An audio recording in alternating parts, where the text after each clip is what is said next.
नमस्कार दोस्तों, आप सभी का स्वागत है क्राइम गाथा चैनल में। अगर आप चैनल पर नए हैं तो चैनल को सब्सक्राइब जरूर कर लें। मुंबई एक ऐसा शहर जो अपनी चमक-दमक, व्यस्त सड़कों और ऊंची इमारतों के लिए जाना जाता है, अनगिनत कहानियों का गवाह है। कुछ कहानियां उम्मीद की होती हैं, तो कुछ निराशा और दर्द से भरी। लेकिन 15 जुलाई 2019 की उस बरसाती रात मीरा भायंदर के शांत उपनगर में एक ऐसी घटना घटी जिसने शिव दर्शन सोसाइटी की नींव हिला दी। ये कहानी है प्रमोद पाटनकर की, एक ऐसे शख्स की जिसका सुखी और आदर्श जीवन उसके सबसे करीबी लोगों की साजिश की भेंट चढ़ गया। प्रमोद अनंत पाटनकर 43 वर्षीय भारतीय जीवन बीमा निगम एलआईसी के अधिकारी, एक अनुशासित और महत्वाकांक्षी व्यक्ति थे। महाराष्ट्र के रायगढ़ जिले के मूल निवासी, उन्होंने कड़ी मेहनत और लगन से एक स्थिर सरकारी नौकरी हासिल की थी, जो उनके परिवार के लिए गर्व का विषय था। उनका जीवन बाहर से देखने में परिपूर्ण लगता था। वह अपनी पत्नी दीप्ति पाटनकर और 4 साल की प्यारी बेटी के साथ मीरा भायंदर की शिव दर्शन सोसाइटी के एक आरामदायक फ्लैट में रहते थे। प्रमोद और दीप्ति का दाम्पत्य जीवन बाहरी नजरों में एक मिसाल था। दोनों की अच्छी खासी तनख्वाह थी और आर्थिक रूप से उन्हें कभी किसी कमी का सामना नहीं करना पड़ा।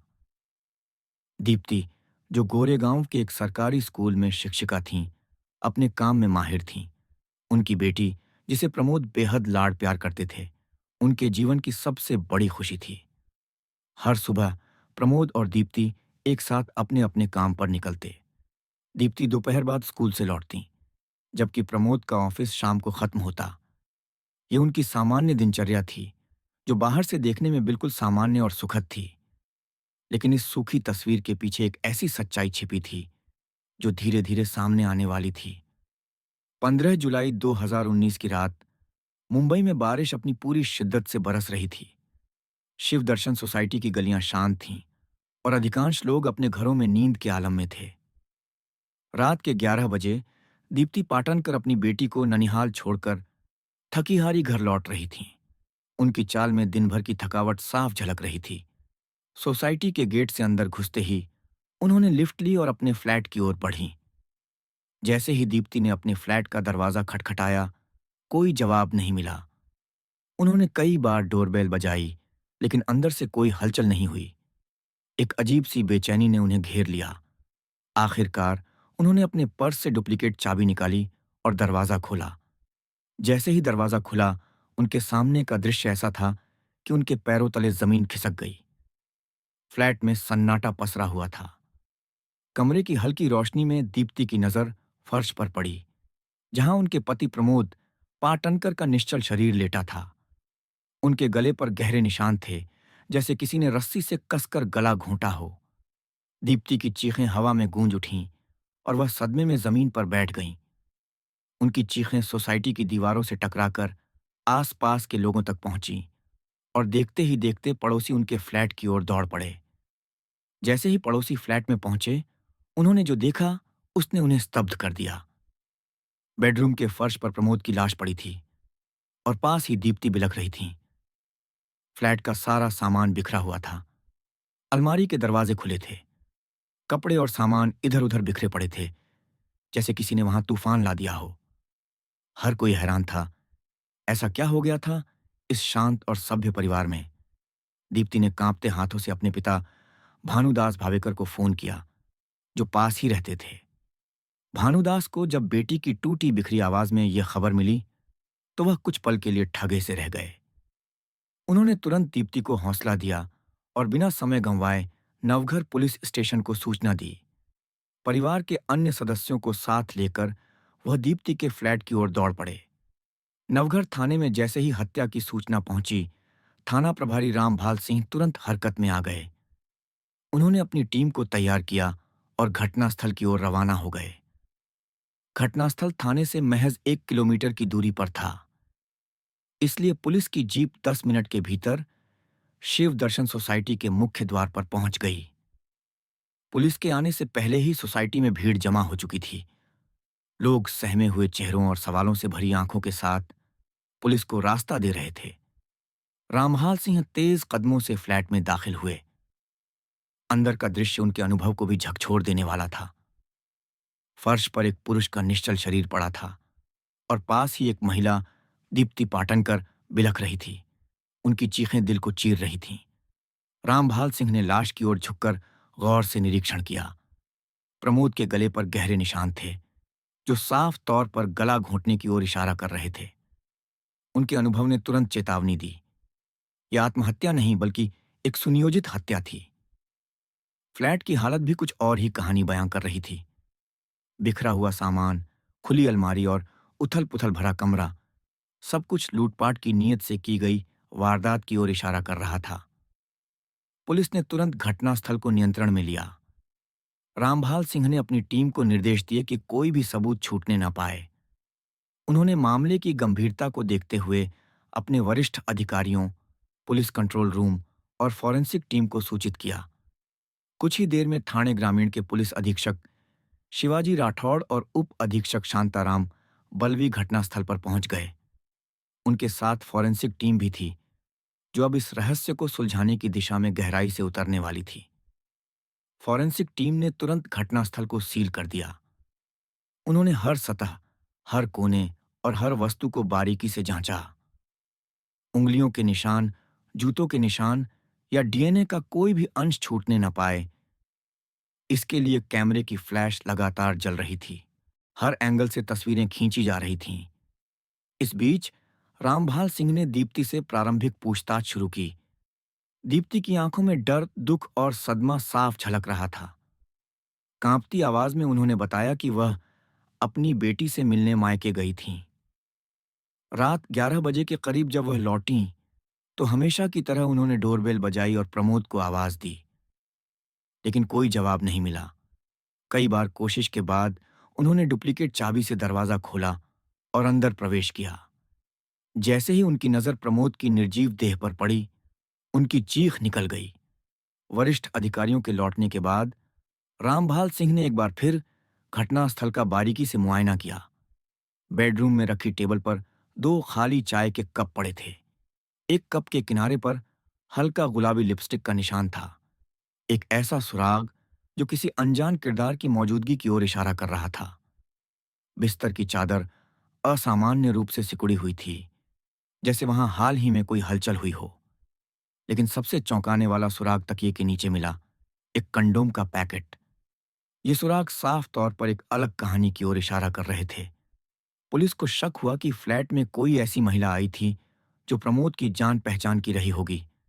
संभवतः उसी ने सही मौका पाकर इस हत्या को अंजाम दिया। लेकिन वह थी कौन? यह सवाल अब जांच का केंद्र बन चुका था। थाने लौटकर रामभाल सिंह ने मामले पर गंभीरता से विचार विमर्श किया। जांच की जिम्मेदारी असिस्टेंट इंस्पेक्टर साहब पोटे को सौंपी गई। पोटे ने तुरंत ताबड़तोड़ जांच शुरू कर दी। उनकी पहली प्राथमिकता थी उस महिला की पहचान करना, जिसके लिपस्टिक का निशान चाय के कप पर मिला था। साथ ही यह भी सामने आया कि प्रमोद की जेब से नकदी और मोबाइल फोन गायब थे। संभावना थी कि वही महिला यह सब लेकर गई थी। जांच के दौरान पुलिस को पोस्टमार्टम रिपोर्ट मिली, जिसने मामले को और जटिल कर दिया। रिपोर्ट में साफ लिखा था कि प्रमोद की चाय में भारी मात्रा में नींद की गोलियां मिलाई गई थीं। नशे की हालत में लाने के बाद उनकी गला घोंटकर बेरहमी से हत्या की गई थी। यह खुलासा एक बड़ा टर्निंग पॉइंट था। अब यह सिर्फ हत्या का मामला नहीं था, बल्कि एक सोची समझी साजिश की ओर इशारा कर रहा था। पोटे ने एक बार फिर घटनास्थल का दौरा किया और दीप्ति से लंबी पूछताछ की। इस बार दीप्ति के बयानों में कई विरोधाभास नजर आए। वह बार बार अपनी बात बदल रही थीं, जिससे पुलिस का शक और गहरा गया। लेकिन क्योंकि मामला एक प्रतिष्ठित परिवार से जुड़ा था, बिना ठोस सबूत के कोई कार्रवाई करना जोखिम भरा था। पोटे ने दीप्ति की पूरी पृष्ठभूमि खंगालनी शुरू की। यहीं से उन्हें वह सुराग मिला जिसने इस रहस्य की परतें खोलनी शुरू कीं। दीप्ति पाटनकर ने मुंबई के एक प्रतिष्ठित कॉलेज से एमबीए की डिग्री हासिल की थी। पढ़ाई पूरी करने के बाद उन्होंने गोरेगांव के एक सरकारी स्कूल में शिक्षिका की नौकरी शुरू की, जहां उन्हें प्रतिमाह 5,000 रुपए का वेतन मिलता था।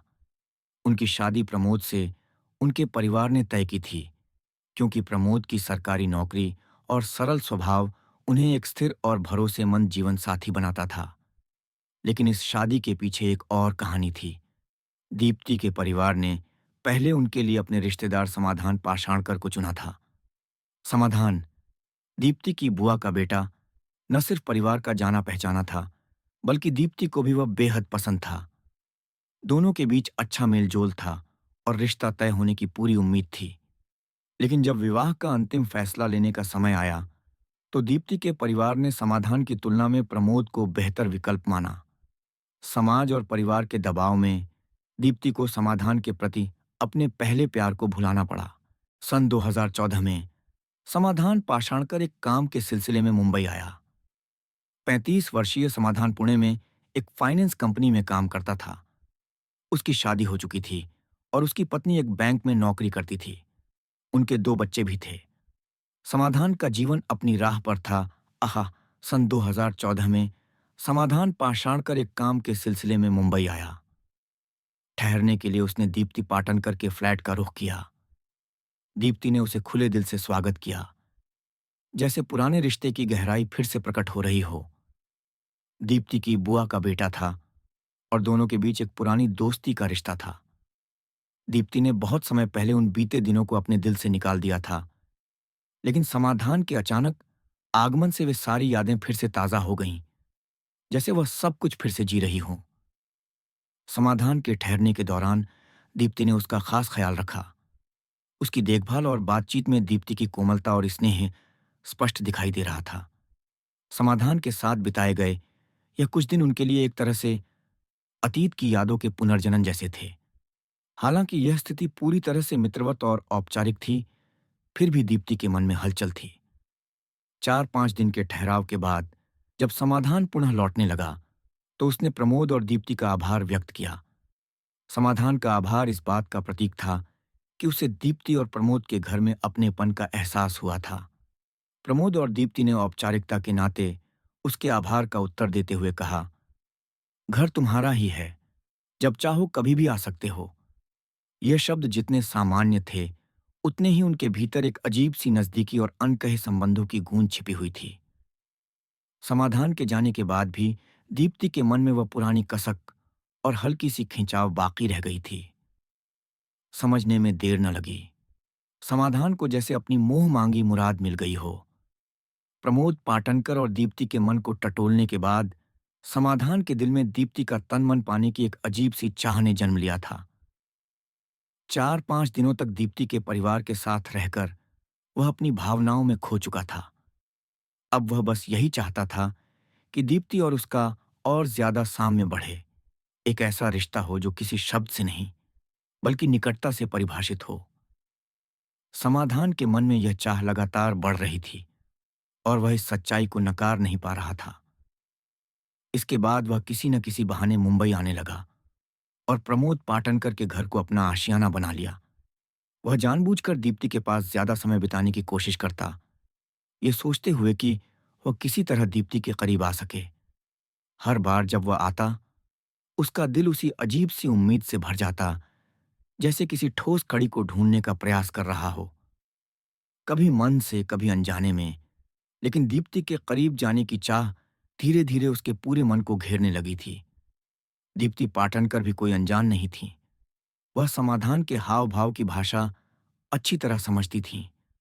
प्रमोद से पहले जब उनकी शादी समाधान से होने वाली थी, तब वह उनके बीच के पुराने रिश्ते को बखूबी जानती थी।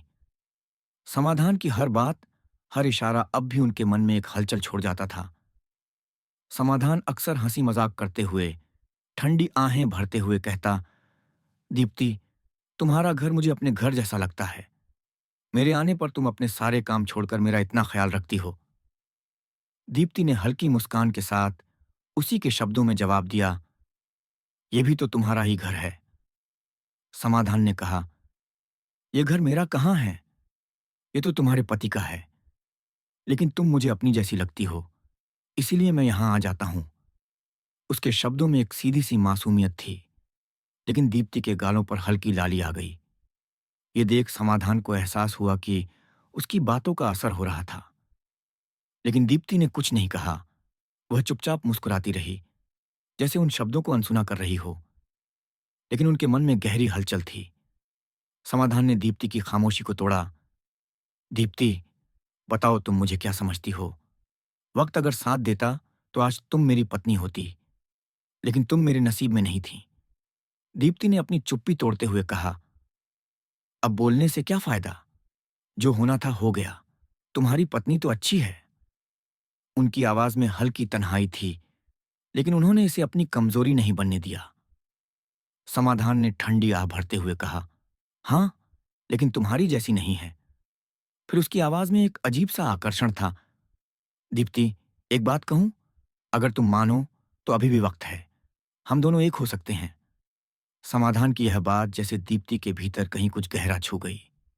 वह अपने आप को संभाल नहीं पाई और उन्होंने 1 सालों के सुखी दाम्पत्य को दांव पर लगा दिया। दीप्ति ने प्रमोद के प्रति अपनी वफादारी को भूलकर समाधान की बाहों में आ गिरने का निर्णय लिया। एक बार जब मर्यादा की कड़ियां टूटीं, तो फिर वह टूटती ही चली गईं। दीप्ति ने अपने आंतरिक संघर्ष और बाहरी आकर्षण के बीच जो रास्ता चुना, वह उन्हें एक ऐसी राह पर ले आया था जहां से वापसी शायद अब मुमकिन नहीं थी। समय अपनी गति से भाग रहा था और दीप्ति पाटनकर और समाधान के बीच बने अवैध संबंधों को 4 साल हो चुके थे। इस पूरे समय में प्रमोद पाटनकर की नजरों से यह सब छिपा रहा, लेकिन दीप्ति के भीतर गहरी खामोशी और बदलाव आ चुके थे। इन 4 वर्षों में दीप्ति ने एक बेटी को जन्म दिया, जिसका नामकरण प्रमोद ने बड़ी धूमधाम से किया था। यह दिन प्रमोद के लिए खुशियों का दिन था, लेकिन दीप्ति के लिए एक ऐसा दिन था जिसमें वह अपनी निजी जिंदगी के सबसे बड़े राज्य को छिपा रही थी। फिर एक दिन एक ऐसी घटना घटी जिसने दीप्ति और समाधान के रिश्ते को परत दर परत उजागर कर दिया। प्रमोद, जो अपने काम के सिलसिले में अक्सर व्यस्त रहता था, एक दिन अचानक दीप्ति से मिलने उसके स्कूल पहुंचा, लेकिन दीप्ति उस दिन स्कूल में नहीं मिली। प्रमोद को थोड़ा अजीब सा लगा और जब उसने स्कूल प्रशासन से जानकारी ली तो पता चला कि दीप्ति उस दिन स्कूल आई ही नहीं थी। ये एक छोटा सा सवाल जो प्रमोद के मन में उठा था, अब एक बड़े तूफान का रूप ले चुका था। प्रमोद को यह विश्वास नहीं हो रहा था कि दीप्ति, जो हमेशा अपने परिवार के प्रति समर्पित रही थी, अचानक ऐसी लापरवाही कैसे कर सकती है। प्रमोद के मन में यह ख्याल आया कि क्या कुछ और चल रहा है जिसकी उसे खबर नहीं है। शाम को जब प्रमोद घर पहुंचा तो उसने दीप्ति से पूछा कि वह स्कूल क्यों नहीं गई थी। प्रमोद का सवाल सीधा था, लेकिन दीप्ति ने जल्दी से तबीयत खराब होने का बहाना बना लिया और बात को टालने की कोशिश की। प्रमोद को थोड़ा संकोच हुआ, लेकिन दीप्ति ने इस तरह से बात घुमा दी कि वह ज्यादा कुछ नहीं पूछ पाया। लेकिन दीप्ति अब पूरी तरह से सतर्क हो गई थी। उन्हें एहसास हो गया था कि अब तक वह जो कुछ भी कर रही थी, वह अब शक के दायरे में आ सकता है। इस बीच दीप्ति ने समाधान को भी सतर्क कर दिया कि उसे और ज्यादा सावधान रहने की जरूरत है। समाधान, जिसे पैसों की कोई कमी नहीं थी, अब दीप्ति से मिलने के लिए मुंबई आता तो वह हमेशा किसी होटल में ठहरता था ताकि प्रमोद को कुछ भी शक न हो। मौका मिलने पर दीप्ति किसी पार्टी में जाने या सहेलियों से मिलने के बहाने समाधान से मिलती। ये उनका चल रहा खुफिया खेल था, जो अब ज्यादा दिनों तक नहीं चलने वाला था। घटना से लगभग 1 माह पहले एक दिन प्रमोद को दीप्ति का मोबाइल हाथ लग गया। उसकी जिज्ञासा ने उसे दीप्ति के फोन का व्हाट्सएप चेक करने के लिए मजबूर किया। प्रमोद को वहां कुछ ऐसा मिला जो उसकी सोच से भी परे था। दीप्ति और समाधान के बीच हुई चैटिंग स्पष्ट थी। एक चैट में समाधान ने दीप्ति को चर्च गेट, मुंबई के एक होटल में बुलाया था।